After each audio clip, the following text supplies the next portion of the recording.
So hi guys, for today's video magluto taog tortang talong with egg. Ambot sana siya na version sa kung kauban kay kaya daw ng experiment guys. Siya na bahala na magluto.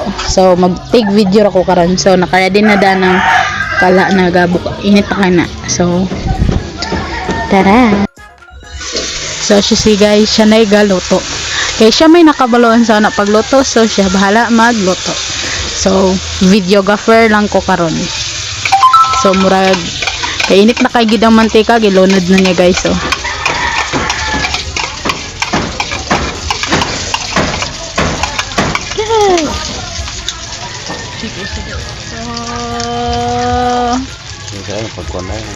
So as you see guys, murag lami na kay siya galantahon. So pag maluto na na yung pikas sa side, flip, then para pikas na side na pod ang maluto.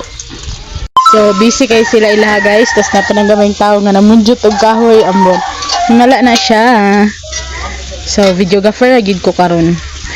So while ga video magkapit ha. Kay kape is life guys.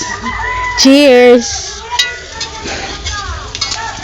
So na flip na, pikas side na pod ang paluto. Ay, lami na kay siya. Pindi na din ninyo guys kung sa inyong ikuha na pares, presa ninyo ketchup or toyo. Inyo na nga problema dyan. Luto na daw yung version guys. Tortang talong with egg. So smell so dahil diyan sa galuto. So hapon na ta guys.